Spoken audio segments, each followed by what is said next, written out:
নমস্কার বন্ধুরা, আশা করি আপনারা সবাই অনেক ভালো আছেন। আর আজকে বহুদিন পরে আপনাদের সামনে নিয়ে আসছি আপনার স্যামসাং এর তরফ থেকে স্যামসাং এর এফ সিরিজের আন্ডারে নতুন একটি ফোন লঞ্চ হবে, তো যেটার নাম হবে F14। তো F14 5G এই ফোনটা কিন্তু তো 5G ফোন খুব শীঘ্রই বাংলাদেশ মার্কেটে অফিসিয়াল লঞ্চ করা হবে, সব জায়গায় টেস্ট করতেছে। তো এই ফোনটাতে কী থাকছে এবং কত টাকা প্রাইস থাকছে এবং কবেই বা বাংলাদেশ লঞ্চ হতে পারে এবং এক্সাক্ট প্রাইসটা কত, এই ফোনটা নিয়ে যত রকমের প্রশ্ন আছে বা এই ফোনটা কি আপনার নেওয়া ঠিক হবে, সকল কিছুর সমাধান দেবো আজকের ভিডিওটা। তো অবশ্যই স্কিপ না করে সম্পূর্ণ ভিডিওটা দেখবেন এবং সাথে রয়েছে আমি অনুপম আর আপনারা দেখছেন ABTechnews, তাহলে অবশ্যই ভিডিওটা স্কিপ করবেন না। আর যদি চ্যানেল নতুন হয়ে থাকেন তাহলে অবশ্যই সাবস্ক্রাইব করে দিয়ে পাশে থাকবেন। আর যারা ইতিমধ্যে সাবস্ক্রাইব করে ফেলেছেন তাদেরকে অসংখ্য ধন্যবাদ। তো যারা এখন আমার বলার পরে সাবস্ক্রাইব করেছেন তাদেরকে অসংখ্য ধন্যবাদ। তো চলুন দেখে নেওয়া যাক যে এই ফোনটার মূল টপিকে আপনার মানে ডিটেলসে কী থাকছে এবং কবেই আসবে এবং কত টাকা প্রাইস। তো আপনাদের ফার্স্টেই আমি আপনাদের রিলিজ ডেট সম্পর্কে ধারণা দেবো, তারপরে প্রাইসটা, তারপরে স্পেসিফিকেশন। তো এর রিলিজ ডেটটা সাধারণত এক্সপেক্টেড করা যাচ্ছে যে মার্চের আপনার শেষে, মানে এই মাসের শেষের দিকে। তো শেষ তো চলতেছে, আজকে 23 তারিখ। তো 2-4 দিনের ভিতরে এই ফোনটা লঞ্চ করা হবে, যার প্রাইসটা থাকতে পারে আপনার প্রায় 25,000 টাকার মতন বাংলাদেশ মার্কেটে, এবং ইন্ডিয়াতে যেটা 15,000 টাকার উপরে, 16-17 হাজার টাকা বাজেট সেগমেন্ট থাকতে পারে। তো এই 16-17 হাজার টাকা ইন্ডিয়াতে এবং বাংলাদেশে 25,000 টাকার মতন প্রাইস হতে পারে। তো এই বাজেট সেগমেন্টে এই ফোনটা কি আপনার জন্য নেওয়া ঠিক হবে? তো চলুন না দেখে নেওয়া যাক যে এই ফোনটাতে কী কী থাকছে।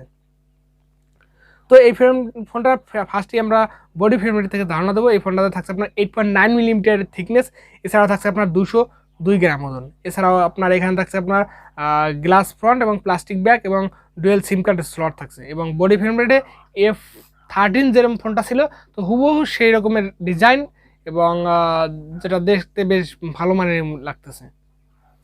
এছাড়াও আপনার এখানে থাকছে আপনার IPS LCD টাচ স্ক্রিন, যেটা 16mm কালারের এবং যার সাইজ হচ্ছে 6.6 ইঞ্চির একটি আপনার 81.5% স্ক্রিন টু বডি রেশিওর 1080x2408 পিক্সেলের 20:9 অ্যাসপেক্ট রেশিওর 400 PPI ডেন্সিটির একটি ডিসপ্লে, যেটা with 90 Hz refresh rate support করতেছে। তো 90 Hz রিফ্রেশ রেটের একটি ডিসপ্লে, যেটা ফুল HD প্লাস, মানে যথেষ্ট ভালো মানের ডিসপ্লে। তবে এখানে কিন্তু আমরা সুপার অ্যামোলেড আশা করতে পারি। বাজেট কিন্তু মনে রাখতে হবে 25,000 টাকা। আর এই সুপার অ্যামোলেডটা নাই কেন? কারণ 5Gর জন্য আমাদের এইটা স্যাক্রিফাইস করতে হচ্ছে। তো চলুন দেখে নেওয়া যাক যে আরও কী কী স্যাক্রিফাইস করতে হয় 5Gর জন্য। তো এখানে full HD plus display, no doubt ভালো ডিসপ্লে, তবে এখানে সুপার অ্যামোলেড ডিসপ্লে হলে যথেষ্ট ভালো মানের হতো। এবং এর পারফরমেন্সে থাকছে আপনার চিপসেট হিসেবে Exynos 1330, যেটা 5 nanometer আর্কিটেকচারের উপর বিল্ড করে এবং যার আন্তত বেঞ্চমার্ক স্কোর প্রায় আপনার 5 লাখের উপরে। এবং এর থাকছে অ্যান্ড্রয়েড 13 এবং রিয়েলমি One UI 5.1 এর সাপোর্ট থাকছে।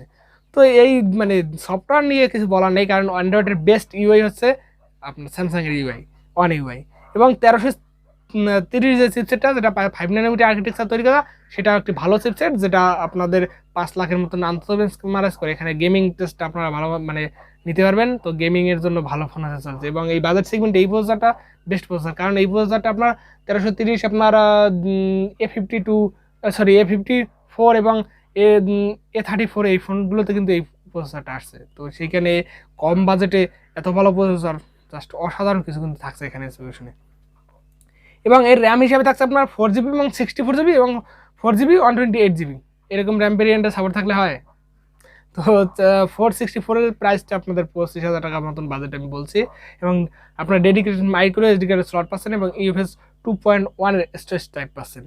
এছাড়াও এর ব্যাক সাইডে ক্যামেরাতে থাকছে আপনার 50 মেগাপিক্সেল একটি মেইন সেন্সর এবং 2 মেগাপিক্সেল একটি ম্যাক্রো সেন্সর, মাত্র 2টা ক্যামেরা সেন্সর থাকছে। এবং ফ্রন্টে থাকছে 13 মেগাপিক্সেল সেন্সর। আমি আগেই আপনাদের বলছি যে এই 8 মেগা না দিয়ে এখানে যদি 13 মেগাপিক্সেলের অন্তত সেন্সরগুলো দিয়ে দেয় তো কিন্তু ভালো হয়। তবে এখানে কিন্তু সেই কথাগুলো শুনেছি যে 13 মেগাপিক্সেলের সেন্সর দিয়েছে। তো এখানে ক্যামেরা সেগমেন্টে সেলফির জন্য, সেলফি লাভার যারা, তারা আপনারা খুবই ভালো মানের সেলফি পেয়ে যাবেন। 13 মেগাপিক্সেল অ্যাভারেজ কোয়ালিটির এই বাজেট সেগমেন্টে ডিসেন্ট ফটো কোয়ালিটি আপনাদের দিয়ে দেবে। এবং 50+2, তো এখানেও আপনারা ডিসেন্ট কোয়ালিটি ফটো পেয়ে যাবেন।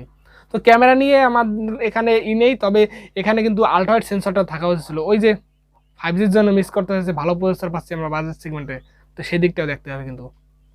এবং এখানে থাকছে সর্বোচ্চ ভিডিও রেকর্ডিংয়ে 1080 FPS পর্যন্ত ভিডিও রেকর্ডিংয়ের সাপোর্ট থাকছে। এছাড়াও আপনার এখানে 3 জ্যাকের সাপোর্ট থাকছে, লাউড স্পিকার থাকছে, তবে থাকছে না এখানে ডুয়েল স্টোরি স্পিকার সাপোর্ট। তবে এখানে ডুয়েল স্টোরি স্পিকার সাপোর্টটা মাস্ট বি থাকা উচিত ছিল।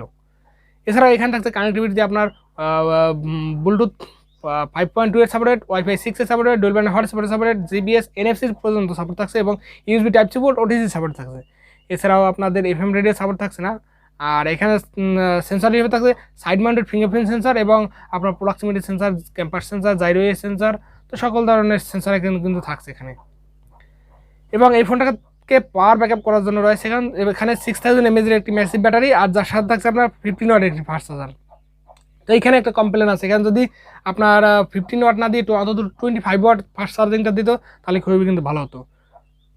তো এখানে 6000 mAh ব্যাটারি আপনার অনায়াসে প্রায় 15 ঘন্টার মতন ব্যাকআপ পেয়ে যাবেন এই ফোনটা দেখে, কারণ এই ফোনটার ডিসপ্লেটা আপনার ফুল এইচডি প্লাস এবং যার সাথে থাকছে আপনার 6000 mAh ব্যাটারি এবং 6000 mAh ব্যাটারির সাথে আপনার 500 প্রসেসর থাকছে আপনার 5 ন্যানোমিটার প্রসেসর, যার কারণে এখান থেকে আপনার 15 ঘন্টার মতন স্ক্রিন অন টাইম পেয়ে যাবেন। তো এই দিকটা কিন্তু যথেষ্ট ভালো, মানে অনাহাসে মানে 2 দিন আরামসে, মানে যত আপনি জোর করেন না কেন 2 দিন আপনি চালাতে পারবেন এই ফোনটার ব্যাটারি দিয়ে। তো যাদের বেশি ব্যাটারি ব্যাকআপ প্রয়োজন এবং সফটওয়্যার এক্সপিরিয়েন্সের জন্য যাদের ফোন প্রয়োজন তাদের জন্য বেস্ট ফোন। এবং এখানে কালার হিসেবে থাকছে আপনার ভায়োলেট এবং গ্রিন, দুইটা কালার ভেরিয়েন্টে থাকছে। তো এর কালার ভেরিয়েন্ট কিন্তু যথেষ্ট ভালো, মানে আমার কাছে খুবই পছন্দ হয়েছে এবং এর ডিজাইনটাও খারাপ না, ভালোই। এবং এটা মনে হতে পারে যে আপনাদের যে বাজেট সেগমেন্টে এরকম ডিজাইন, আসলে এর যে প্লাস্টিকটা পেছন সাইডে দেওয়া যথেষ্ট ভালো মানের প্লাস্টিক, এবং আপনারা এখান থেকে যে এর যে লুকিংটা আপনারা কিন্তু ভালো মানের পেয়ে যাবেন। তো এত সুন্দর লুকিং, বাজেট ক্যাটাগরি, বাজেট কি 25,000 টাকা বাজেট সেগমেন্টে এত সুন্দর লুকিং দিচ্ছে, তো ঠিকঠাক আছে। তো ওভারঅল কিন্তু একটি এক্সপিরিয়েন্সের জন্য একটি ভালো ফোন, যদি আপনারা স্যামসাংয়ের ব্র্যান্ড ভ্যালু এবং সফটওয়্যার এক্সপিরিয়েন্স এবং ভালো প্রসেসর 5G ফোন নিতে চান লংজিভিটি ভালোর জন্য, তাহলে আপনার জন্য বেস্ট ফোন হতে পারে এটা আপনার জন্য। এবং যদি আপনি ক্যামেরার জন্য আহামরি লেভেলের পারফরমেন্স চান তাহলে আপনার জন্য হবে না, এবং গেমিংয়ের জন্য যদি আহামরি চান তাহলে হবে না, কিন্তু মোটামুটি ভালো মানের গেমিং আপনারা এক্সপিরিয়েন্স পেয়ে যাবেন, কারণ এখানে 1330 চিপসেট, যেটা 5 লাখের মতন আন্তর্জাতিক স্মার্ট স্কোর। তো এটা মাথায় রাখবেন, ভালো প্রসেসর নো ডাউট।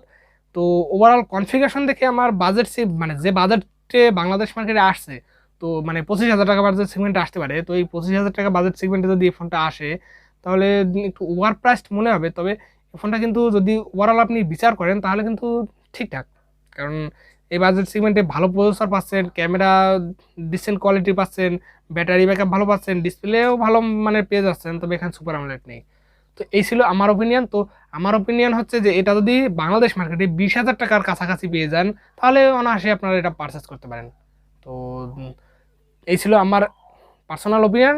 তো ভিডিওটা কেমন লাগলো অবশ্যই কমেন্ট করে জানাবেন, এবং নেক্সটে কোন ফোনের রিভিউ দেখতে চান বা কী নিয়ে ভিডিও দেখতে চান সেটাও কমেন্ট করে জানাবেন। তো আশা করি সবাই ভালো থাকবেন, সুস্থ থাকবেন।